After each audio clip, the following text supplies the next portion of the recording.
The room fell silent as the strange visitors entered.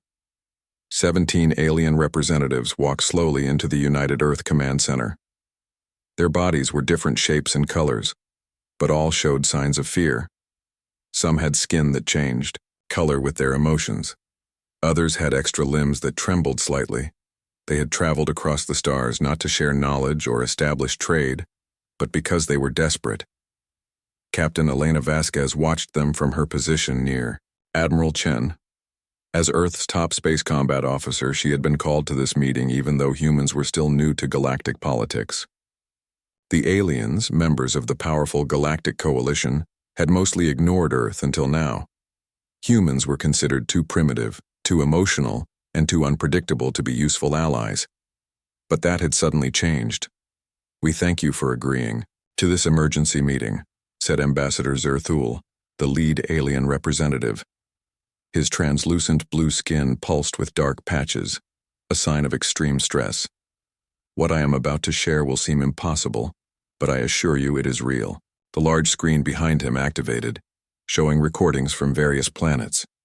Beautiful cities with towering crystal structures, lush agricultural worlds, massive space stations. And then, one by one, they were destroyed. The footage showed something dark moving through space, not quite visible, more like a shadow that consumed everything in its path. "We call it the Harbinger," Zerthul continued. "For 30 years it has moved through our region of space, destroying everything. 43 advanced civilizations are now gone. No communication, no demands, only destruction." Admiral Chen leaned forward. "If this threat is so powerful, why come to us? Your coalition has technology far beyond ours." The alien ambassador's skin pulsed faster. "Because we have failed. Our mighty defense fleets have been destroyed. Our best strategies have been useless." He paused, his 4 eyes blinking in sequence. "The Harbinger seems to know what we will do before we do it. It counters every tactic, predicts every move." Captain Vasquez studied the footage carefully. "It adapts to your attacks?" "Yes," another alien said. "This one had a body like an insect, but stood on 2 legs. Our warships use advanced artificial intelligence to make perfect logical decisions in battle. Yet the Harbinger counters them all. It's as if it can read the programming of our ships." Admiral Chen exchanged glances with Captain Vasquez. Both understood the implication. The coalition ships were too predictable. Zerthul stepped closer to the humans. "Your species possesses something we do not. An unpredictability. A willingness to attempt actions that seem irrational. Your military history is full of successful strategies that defied logical analysis." The room grew quieter still. The aliens were admitting they needed human help, a species they had considered too primitive to join their coalition. "Our scientists have calculated the Harbinger's path," Zerthul continued. "It will reach your sector of space within 90 days. We believe Earth is directly in its path." Images appeared on the screen, star maps showing the Harbinger's steady progress toward Earth's solar system. Captain Vasquez felt a chill. "So you're not just asking for our help, you're telling us we're next." "Yes," the ambassador admitted. "But we offer an exchange. Our technology for your human perspective." He gestured, and his assistants brought forward several containers. These contained components of our most advanced systems: propulsion, weapons, shields, things your species would not develop for centuries. Admiral Chen's expression remained neutral, but Captain Vasquez knew him well enough to see he was calculating options. "And what exactly do you expect us to do with these?" "Build something," another alien said. This one was tall and plant-like, with bark-textured skin. "Something the Harbinger cannot predict. Our logical approach has failed. Perhaps your human unpredictability can succeed where we could not." After the aliens left, Earth's military and political leaders gathered in an emergency session. Arguments broke out immediately. Some wanted to evacuate Earth. Others wanted to try diplomacy with the Harbinger. A few suggested surrendering to it. Captain Vasquez listened quietly until Admiral Chen asked for her opinion. She stood and faced the room. The coalition came to us because their perfect logic failed them. Their ships, their tactics. Everything they do is based on efficiency and optimal patterns. The Harbinger has learned to predict and counter those patterns. She walked to the display showing the alien technology. But humans don't think that way. We take risks. We follow hunches. We make choices based on feelings as much as logic. She turned to Admiral Chen. Sir, I believe we should build a warship unlike anything the galaxy has seen before. One that combines their advanced technology with our human unpredictability. The room erupted in voices, but Admiral Chen raised his hand for silence. The Coalition's mighty fleets failed against this threat. What chance would one Earthship have? That's exactly why it might work, Vasquez replied. The Harbinger expects massive, efficient fleets following logical battle plans. It has never faced humans before. It won't know what to expect from us. Admiral Chen studied her for a long moment. You realize that if we fail, Earth itself could be destroyed? Vasquez nodded. But if we do nothing, Earth will definitely be destroyed. We have one advantage. The Harbinger has never encountered humans before. After hours of debate, the Earth United Assembly made their decision. They would build a single warship, incorporating the alien technology, but designed and crewed by humans. As the meeting ended, Admiral Chen walked with Captain Vasquez to the observation deck. Together they looked out at Earth, peaceful and blue. If we succeed, he said quietly, the galaxy will never underestimate humans again. Captain Vasquez watched the stars beyond Earth. Somewhere out there, the Harbinger was coming. But for the first time, it would face something it couldn't predict. Then we need to show it something uniquely human, she said. Neither of them spoke the obvious truth. They had 90 days to save not just Earth, but perhaps the entire galaxy. The inside of the moon base buzzed with activity. Deep beneath the lunar surface, in a massive cavern hollowed out years ago, humanity's best minds worked day and night. Engineers, scientists, soldiers, and technicians from every nation on Earth had gathered for a single purpose: to build a warship that could save their world. Captain Elena Vasquez walked through the busy construction area, careful to avoid the sparks from welding equipment. Above her, the massive frame of the ship took shape. It didn't look like any vessel humans had built before. It certainly didn't look like the sleek, efficient ships used by the Galactic Coalition. "Captain, over here!" called a voice. Dr. Amara Okafor waved from her workstation. The brilliant physicist had been studying the alien technology since the moment it arrived. Her lab coat was stained with coffee, and dark circles under her eyes showed she hadn't slept much in days. "How's progress?" Vasquez asked, joining her, at a table covered with strange glowing components. Dr. Okafor picked up what looked like a crystal cube. "The Coalition's technology is amazing. Their power systems are centuries beyond ours. But there's something interesting about how they design everything." "What do you mean?" "Everything is perfect. Too perfect." Dr. Okafor placed the cube back down. "Their systems are designed for maximum efficiency. Every circuit, every component, follows the same logical patterns. It's beautiful, but predictable." Vasquez finished the thought. "Exactly." Dr. Okafor smiled. "And that's why we're changing everything." She led Vasquez to a large display screen showing the ship's design. "We're using their technology, but implementing it in ways they never considered. Look here." She pointed to the engine section.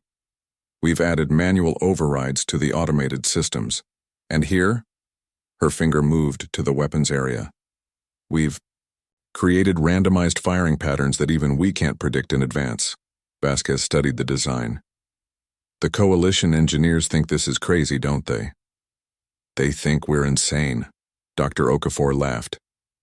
"Yesterday, I showed them how we're installing analog backup systems alongside their quantum computers. One of them nearly fainted." A loud crash from across the room interrupted them. A Coalition engineer was arguing with Chief Engineer Takahashi, their translator struggling to keep up with the heated exchange. "Trouble?" Vasquez asked. "The usual." Dr. Okafor sighed. "They want us to build things their way." Takahashi wants to try something new. Vasquez crossed the room to join the argument. The alien engineer, a tall being with 6 limbs and metallic skin, was gesturing at a blueprint. "This design is inefficient," the alien said through the translator. "The power flow is deliberately irregular, it wastes energy." Chief Engineer Takahashi, a stocky man with graying hair, crossed his arms. "That's the point. We want some systems to behave unpredictably." "Unpredictability leads to failure," the alien insisted. "Or it might save us all," Vasquez interrupted. "The Harbinger destroys your ships because it can predict what they'll do. We're trying something different." The alien's metallic skin rippled. In what Vasquez had learned was a sign of frustration. "Your species is inserting chaos into precision. This will not work." "It has to," Vasquez said simply. "Because your way hasn't worked so far." After the alien left, Takahashi turned to Vasquez. "We're on schedule, Captain. The ship will be ready in 30 days. "What are we calling it?" she asked. Takahashi grinned. "The UES Defiance seemed appropriate." The next few weeks passed in a blur of activity. The Defiance took shape, becoming something that wasn't quite human technology, but wasn't quite alien either. It was something new, a hybrid created by human innovation and desperation. Admiral Chen visited the moon base regularly, bringing updates from Earth and reports on the Harbinger's progress. "It destroyed the Coalition outpost in the neighboring system yesterday," he told Vasquez during one visit. 45 days until it reaches us." Vasquez nodded grimly. "We'll be ready in 30. "There's something else," Chen said, looking uncomfortable. "The ship needs a captain." "I assumed you would select someone from the senior command staff," Vasquez replied. Chen shook his head. "This isn't a conventional mission. The Defiance isn't a conventional ship. We need someone who can think differently." He looked directly at her. "I'm recommending you." Vasquez blinked in surprise. "Sir, there are more experienced officers. Experience with conventional tactics won't help against the Harbinger," Chen interrupted. "We need someone who can make unpredictable choices, someone who trusts their instincts as much as their training." Before Vasquez could respond, Dr. Okafor rushed up to them, excitement clear on her face. "Captain, Admiral, you need to see this." She led them to a sealed chamber where a strange chair sat surrounded by equipment. Wires and tubes connected to a helmet on the chair. "What is this?" Admiral Chen asked. "We call it the neural interface," Dr. Okafor explained. "We adapted it from Coalition communication technology. It allows the captain to connect directly with the ship's systems." Vasquez studied the chair with concern. "Connect how exactly?" "Your brain patterns would integrate with the ship's computers," Dr. Okafor said. "You would feel the ship as an extension of yourself. Reaction time would be nearly instant." A Coalition observer standing nearby looked deeply uncomfortable. "No species in the Coalition would attempt this. The neural patterns of organic beings are too chaotic to integrate with precision systems." "That's exactly why it might work against the Harbinger," Dr. Okafor insisted. "The ship won't just follow logical patterns. It will respond to human intuition." Admiral Chen frowned. "Is it safe?" "We've tested it with simulations," Dr. Okafor replied. "But we need a real human to try it." Vasquez looked at the chair for a long moment, then at the worried faces around her. "I'll do it." The testing process was intense. As Vasquez sat in the neural interface chair, technicians attached sensors to her head and body. Dr. Okafor explained each step, but Vasquez barely heard her. She focused on controlling her breathing, preparing herself. "Ready?" Dr. Okafor asked. Vasquez nodded. "Do it." The moment the system activated, Vasquez gasped. Her mind expanded, connecting with the ship's systems. She could feel the power coursing through the engines, the sensitivity of the sensors, the deadly potential of the weapons. It was overwhelming at first, like trying to control a massive body she hadn't known she had. The Coalition engineers watched in alarm as the ship's systems spiked erratically. "This is dangerous," one called out. "Her neural patterns are too unstable. but Dr. Okafor watched with growing excitement. No, look, the ship is adapting to her. The systems are synchronizing with her brain patterns. Slowly, Vasquez gained control. The feeling was unlike anything she had experienced. Power and awareness beyond normal human limits. When the test ended, she opened her eyes to see Admiral Chen and Dr. Okafor watching her with concern. "How do you feel?" Dr. Okafor asked. "Like, I can fly," Vasquez whispered. Later, Admiral Chen found her looking at the nearly completed Defiance through an observation window. "Are you sure about accepting command?" he asked quietly. Vasquez didn't look away from the ship, her ship now. "The Harbinger has never faced humans before. We have to show it something uniquely human." She turned to him. "I'm ready." In the distance beyond their solar system, the Harbinger continued its steady approach. Humanity had 30 days to prepare its response. One ship, one captain, and one desperate plan. The launch day arrived with a mixture of hope and fear. Thousands gathered at viewing areas around the moon base to watch the UES Defiance depart. It was humanity's first true interstellar warship, and possibly their last hope. Captain Elena Vasquez stood on the bridge watching her crew take their positions. 200 people, a tiny number compared to coalition warships that carried thousands. Each crew member had been carefully selected not just for their skills, but for their ability to think creatively under pressure. "All systems ready, Captain," reported Commander Jackson, her first officer. Vasquez nodded and pressed the communication button. "Earth Command, this is UES Defiance. We are prepared for departure." Admiral Chen's voice came through clearly. "Defiance, you are cleared for launch. The hopes of Earth go with you." "Understood, sir." Vasquez turned to her helmsman.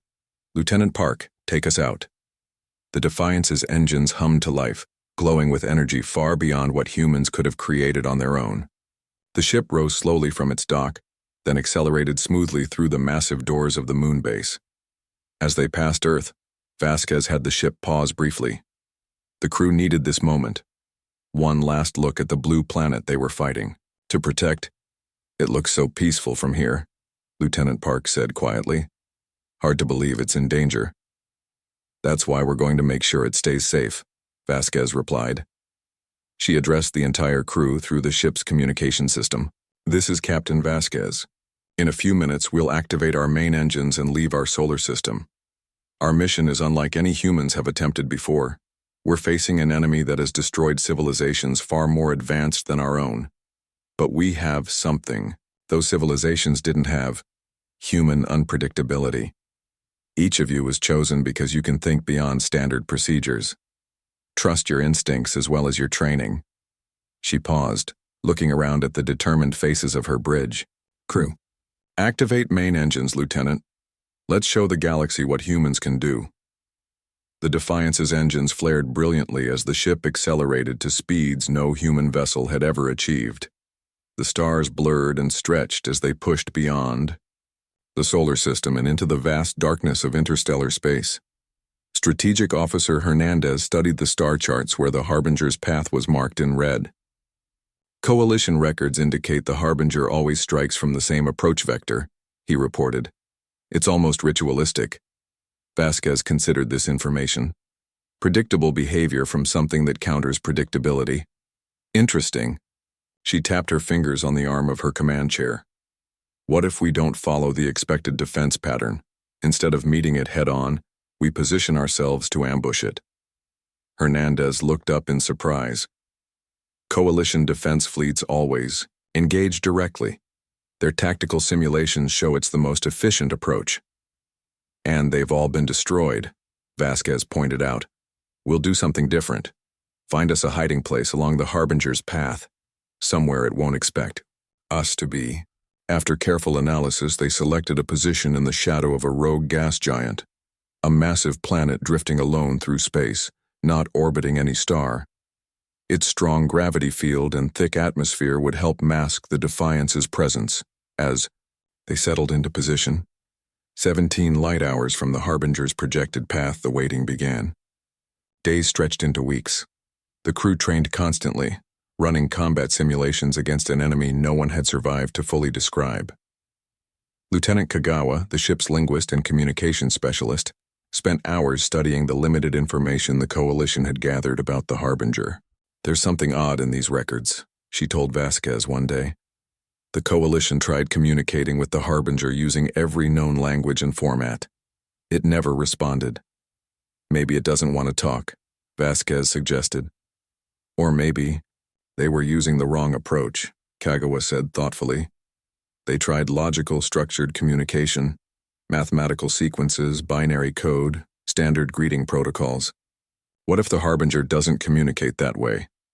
Vasquez considered this. "Keep working on it. Any insight could be valuable." The ship's sensors were constantly scanning, probing the darkness for any sign of their target. Nearly a month after taking their position, the alerts finally sounded. "Contact," called out the sensor officer. "Something's approaching the system." Vasquez immediately moved to the neural interface chair. "Show me." As she settled into the chair, the neural connection activated. Vasquez's consciousness expanded, merging with the ship's systems. Through the advanced sensors, she saw what was coming. It wasn't what anyone had expected. "That's not a ship," she whispered. The view screen showed not a single massive vessel, but a swarm, millions of crystalline objects moving together in perfect harmony, each reflecting starlight like obsidian glass. They formed shifting patterns as they moved, beautiful and terrifying at the same time.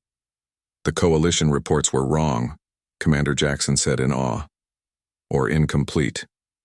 The survivors never saw its true form," Vasquez realized.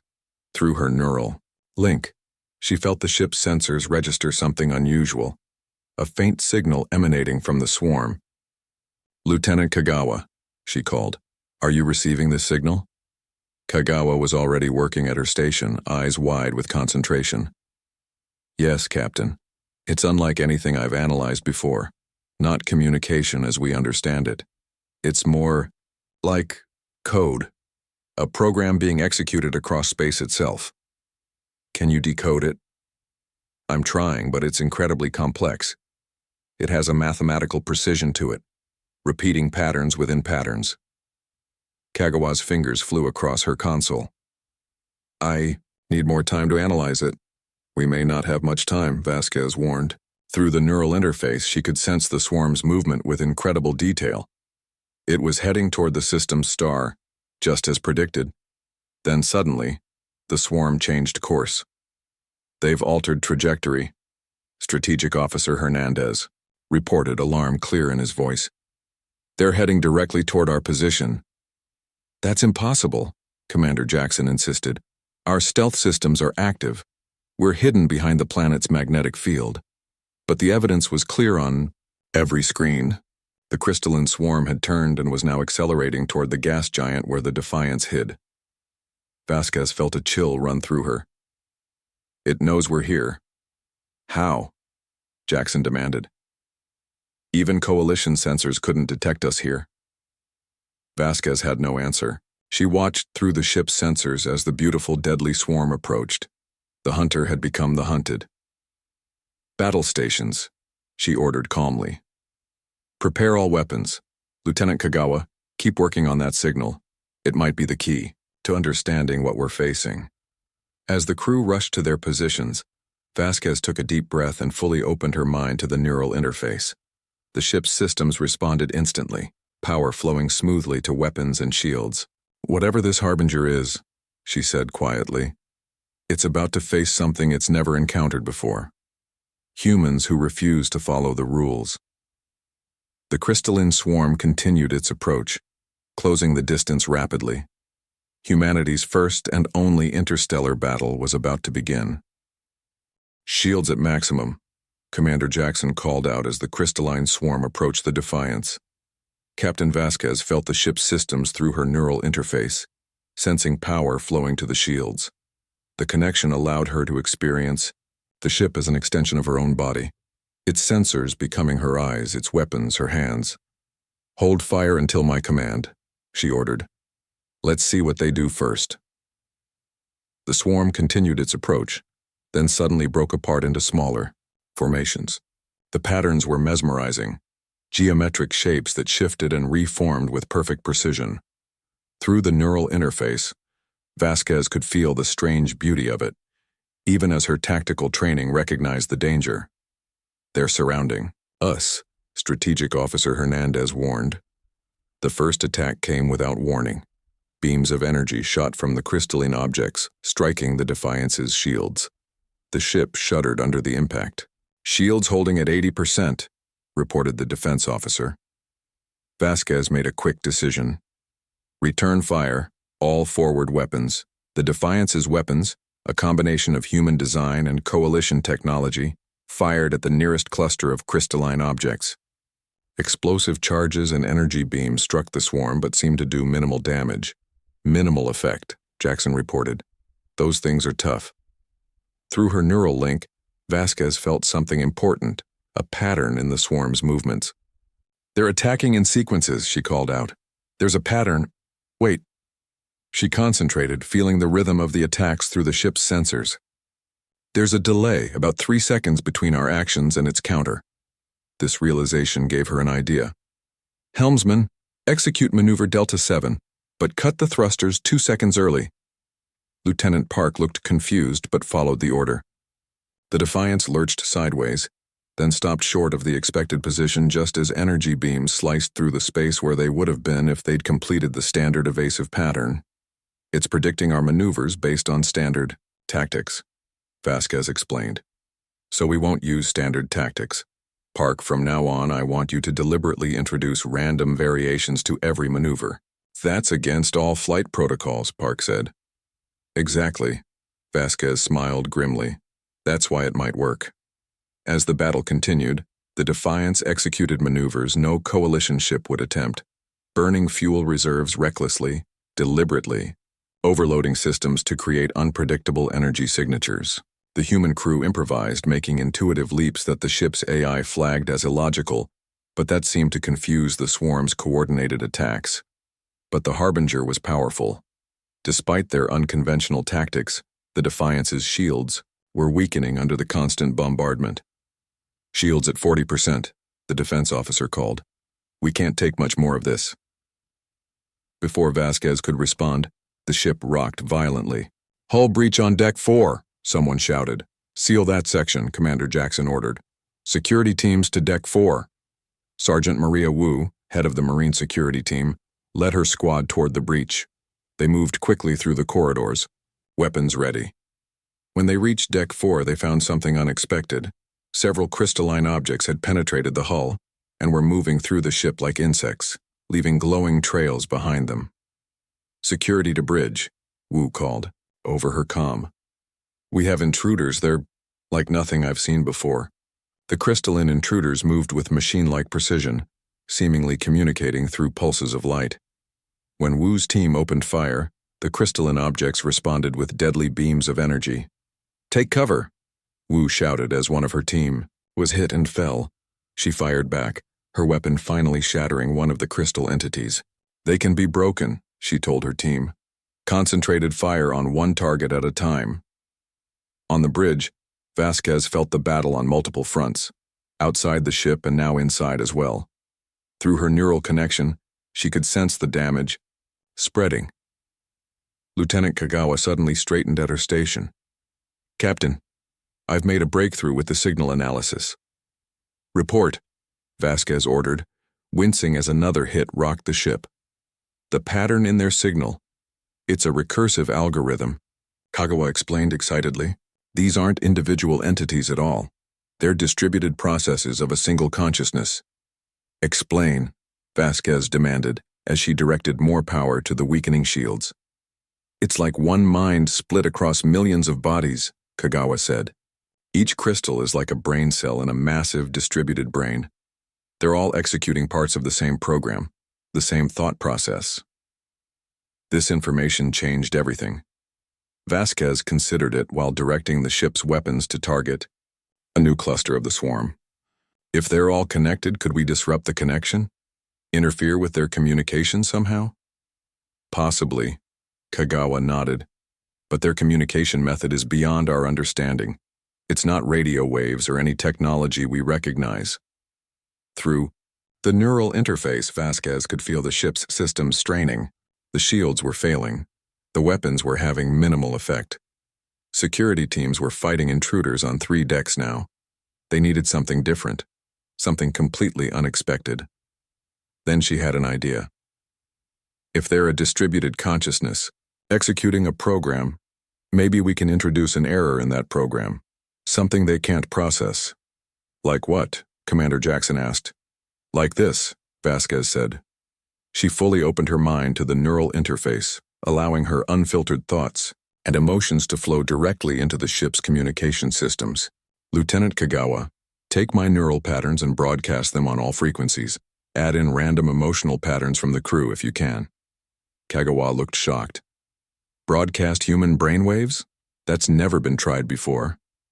Exactly, Vasquez said through gritted teeth, blood beginning to seep from her neural interface ports due to the strain.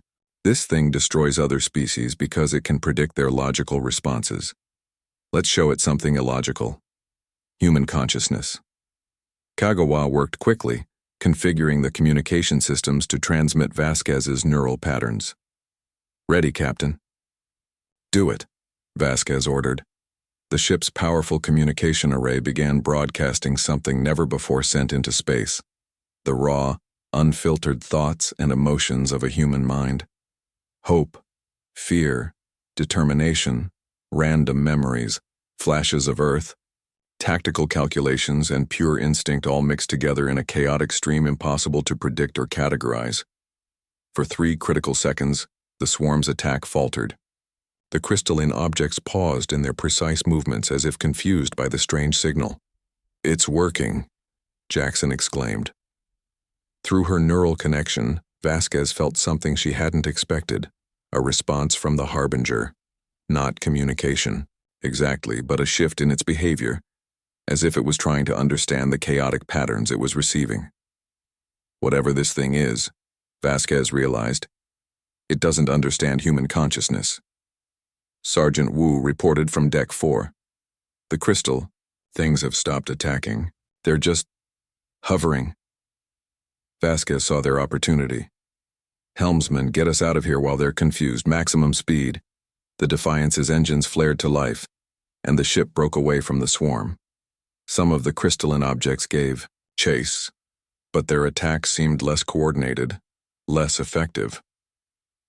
As they put distance between themselves and the Harbinger, Vasquez finally disconnected from the neural interface, gasping at the sudden feeling of returning to her own body alone. Damage report, she demanded weakly. Shields at 12%. Hull breaches on decks 4, 7, and 9. Engineering reports the main reactor is stable but strained. 17 injured, 3. Jackson paused. 3 dead. Vasquez closed her eyes briefly, honoring the lost crew members. And the Harbinger? Still pursuing, but at a much slower pace. Its formation patterns are different now, less organized. Lieutenant Kagawa looked up from her station. Captain, I think we've discovered something important. The Harbinger reacted to human neural patterns. It couldn't predict them or counter them effectively. Vasquez nodded, wiping blood from her temple where the neural interface had connected. We finally found a weakness, but we're in no condition to exploit it right now. Orders, Captain? Commander Jackson asked. Vasquez looked at the view screen showing the distant swarm, still beautiful and deadly, but now somehow less terrifying.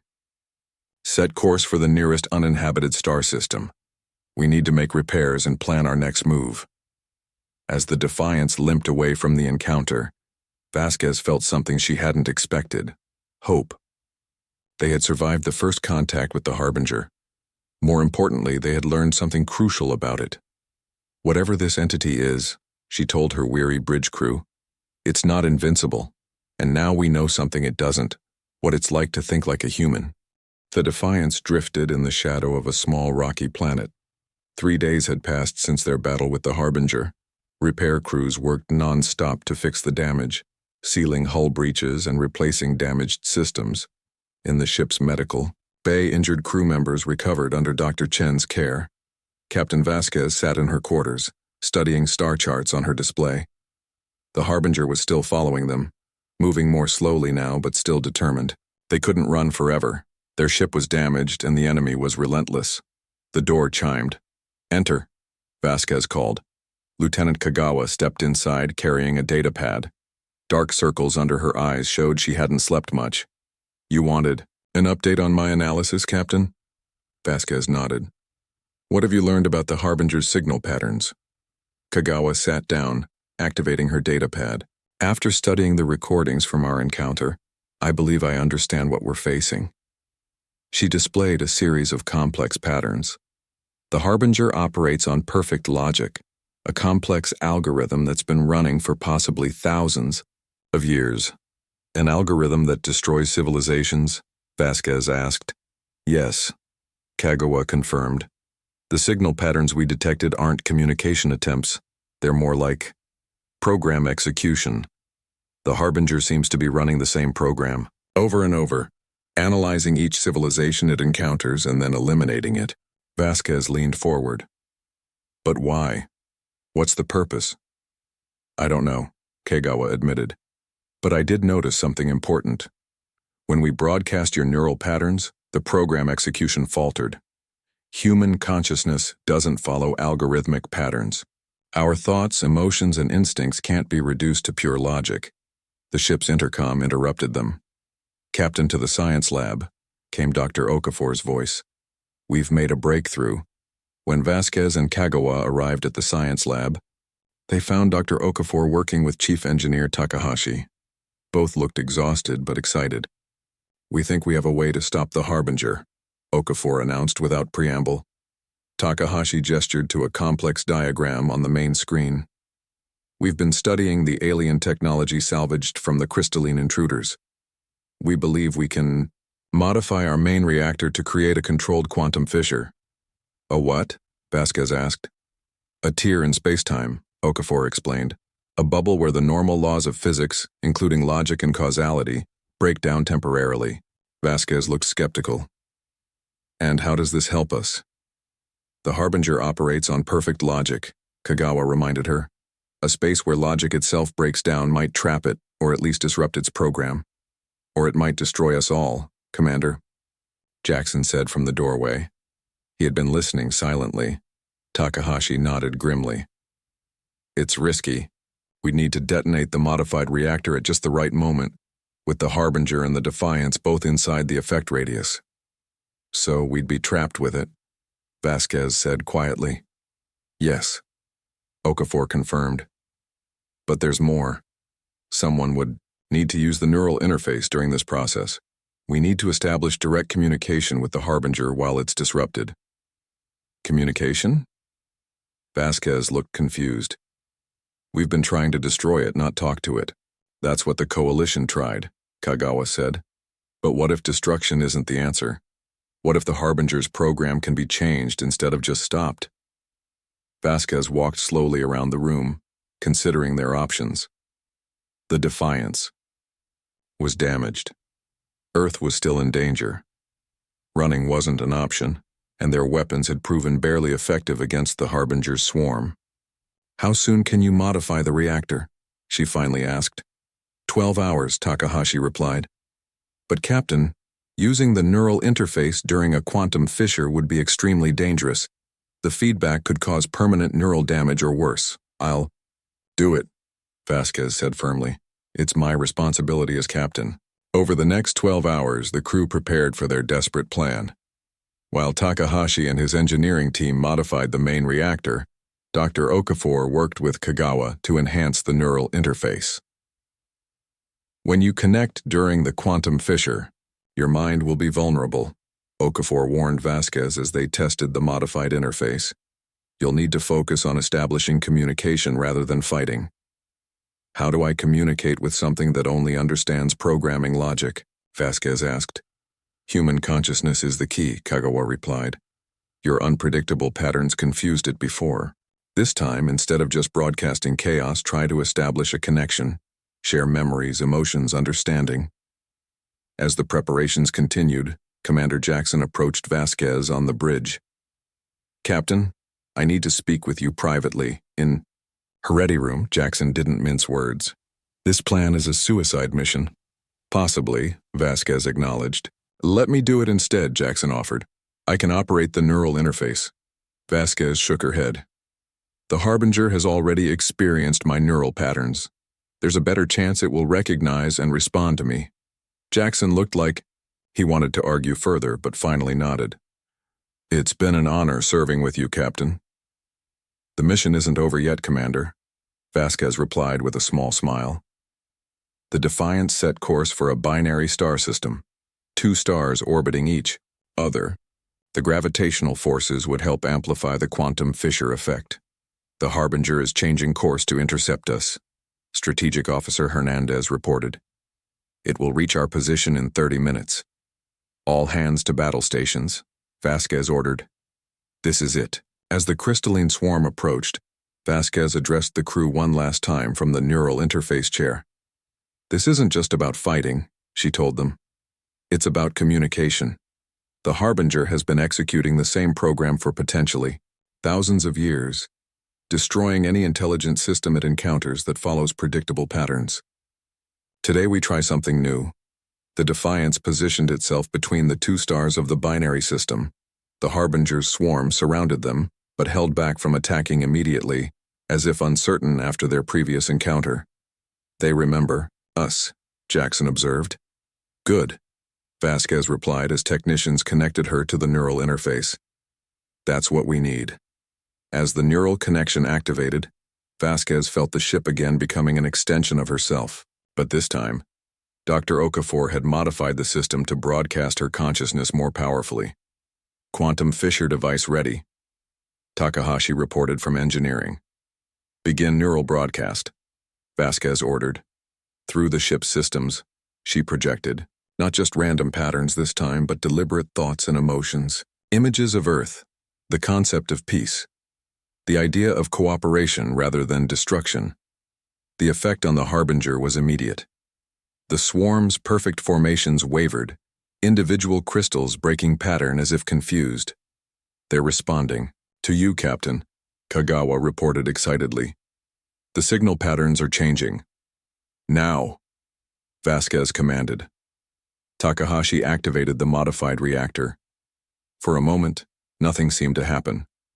Then reality itself appeared to bend around them. Stars, stretched into impossible shapes. Light moved in strange patterns. Inside the ship, crew members felt disoriented as causality itself became uncertain. In the center of this impossible space, Captain Vasquez did something no coalition species would have attempted. Through the neural interface, she reached out directly to the ancient entity that had terrorized the galaxy. Instead of fear or aggression, she projected understanding. Instead of logical arguments, she shared human emotions, compassion, curiosity, determination. And to her amazement, within the quantum fissure where logic itself was suspended, the Harbinger responded, not with words or conventional communication, but with impressions that formed in her mind. Ancient memories, a purpose long forgotten, fear of something from eons past. I can see it, Vasquez whispered, blood trickling from her neural ports. I understand what it is now. As the quantum fissure began to collapse around them, Vasquez made a final, desperate attempt to change the Harbinger's fundamental programming, to break the destructive loop it had been trapped in for millennia. The crystalline swarm pulsed with new patterns, neither attacking nor retreating but connecting with the ship in ways the sensors couldn't fully measure. Captain, Jackson called in alarm as the neural interface readings spiked dangerously. But Vasquez couldn't respond. Her mind was elsewhere, connected to something ancient and powerful, trying to help it remember its original purpose before destruction became its only directive. As the quantum fissure finally collapsed completely, the Defiance's systems stabilized. But Captain Vasquez remained motionless in the neural interface chair, her mind still connected to something far beyond human understanding. And outside the ship, the crystalline swarm hovered in a new formation, not attacking, but waiting. Time moved strangely in the aftermath of the quantum fissure. For the crew of the Defiance, only hours seemed to pass. But for the rest of the galaxy, Nearly 3 weeks went by while the ship remained motionless, surrounded by the crystalline swarm that no longer attacked. In the neural interface chair, Captain Elena Vasquez sat unmoving, her mind connected to something vast and ancient. Medical staff monitored her constantly, concerned by her elevated brain activity despite her physical stillness. "Her vitals are stable," Dr. Chen reported to Commander Jackson. "But her neural patterns are unlike anything I've seen before. It's as if her consciousness is expanded somehow." Lieutenant Kagawa hadn't left the bridge for days, analyzing the changing signal patterns from the Harbinger's swarm. "The crystals are arranging themselves in new formations," she told Jackson. "They're not random. They look almost protective around our ship." On the 18th day, alarms sounded throughout the Defiance. Captain Vasquez's neural readings spiked dramatically. "She's coming back," Dr. Chen called over the comm. In the medical bay, Vasquez's eyes suddenly opened. They reflected unusual patterns of light, as if stars themselves were mirrored in her gaze. "Captain?" Commander Jackson approached cautiously. "Are you with us?" Vasquez turned slowly toward him, blinking as if adjusting to seeing through human eyes again. "Yes," she said, her voice rough from disuse. "I'm here, and I'm not alone." Over the next few hours, as Vasquez recovered her strength, she explained what had happened during her connection with the Harbinger. "It's not a weapon or an invader," she told her senior officers gathered in the conference room. "It's a remnant, a self-replicating system created by the first technological civilization in our galaxy." Displayed on the main screen were images she had somehow extracted from the ship's computers, reconstructions of an ancient, long-extinct species. "They called themselves the Architects," Vasquez continued. "Over 50 million years ago, they created the system we call the Harbinger to protect them from threats. But the Architects faced extinction from a natural disaster. Their star was dying. They couldn't save themselves, but they programmed their guardian to continue protecting intelligent life in the galaxy. If it was meant to protect life, why has it destroyed so many civilizations?" Strategic Officer Hernandez asked. "Corruption," Vasquez replied simply. "Over millions of years, its programming became distorted. It began identifying all predictable intelligence as potential threats. Any civilization that followed logical, predictable patterns of development was classified as dangerous. Because predictable patterns could be exploited by genuine threats," Kagawa realized. "Exactly," Vasquez nodded. "The Harbinger's original purpose was lost, but its core directive, elimination of threats, remained. It became trapped in a loop, destroying civilizations that followed predictable patterns while losing sight of what it was supposed to protect. And our human unpredictability confused it," Jackson said, beginning to understand. "More than confused," Vasquez corrected. "Human neural patterns, chaotic, emotional, and inherently unpredictable, represented something the Harbinger's algorithms couldn't classify as a threat because they couldn't be reduced to logical patterns." She stood and moved to the viewport, looking at the crystalline swarm that now peacefully surrounded their ship.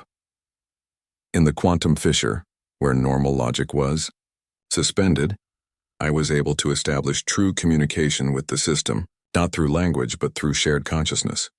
Dr. Okafor leaned forward. "Captain, your neural readings show permanent changes. What exactly happened to you?" Vasquez turned, and again that strange starlight seemed to flicker in her eyes. "I helped it remember its original purpose, and in return it shared some of itself with me. We are connected now. Not fully merged, but no longer entirely separate either." The implications of this revelation stunned the room into silence. Finally, Commander Jackson spoke. "What happens now?" "Now we return to the Coalition and to Earth," Vasquez said.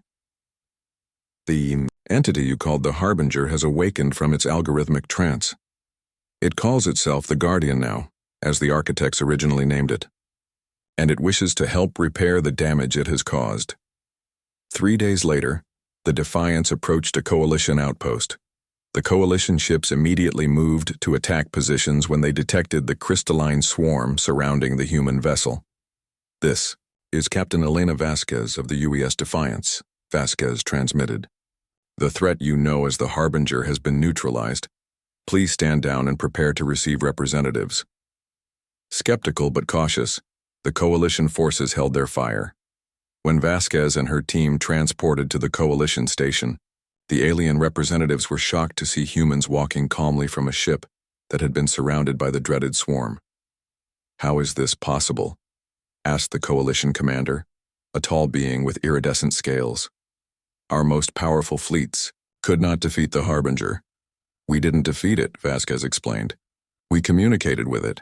Over the following days, Vasquez addressed the full Galactic Coalition Council, explaining everything she had learned about the Guardian's origins and its corruption over time. Humanity's gift to the galaxy wasn't superior firepower or technology, she told the assembled representatives, her eyes occasionally flickering with that strange inner light. It was unpredictability, the one thing a system built on perfect logic couldn't counter. As proof of her words, several crystalline objects floated peacefully into the council chamber. The coalition representatives tensed, but instead of attacking, the crystals formed a beautiful, intricate display in the center of the room. A three-dimensional map of the galaxy with points of light marking worlds the Guardian had once destroyed. "The Guardian pledges to help rebuild what it damaged," Vasquez announced. "It now remembers its original purpose: to protect life, not destroy it. Its programming has been updated to incorporate human unpredictability as a core feature, rather than a threat." In the weeks that followed, the Guardian kept this promise. Its crystalline components began helping rebuild worlds it had devastated, using their remarkable abilities to repair damaged planets and construct new habitations for displaced species. 1 month after their return, Admiral Chen met with Vasquez on Earth. They stood at the same observation deck where, months earlier, they had first learned of the Harbinger threat.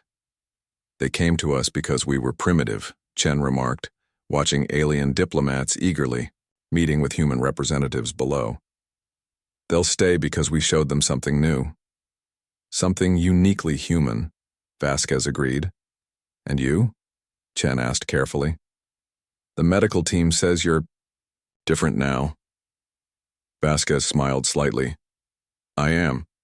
Part of me exists within the Guardian network and part of it exists within me. I can see things differently now, patterns across space and time that were invisible before."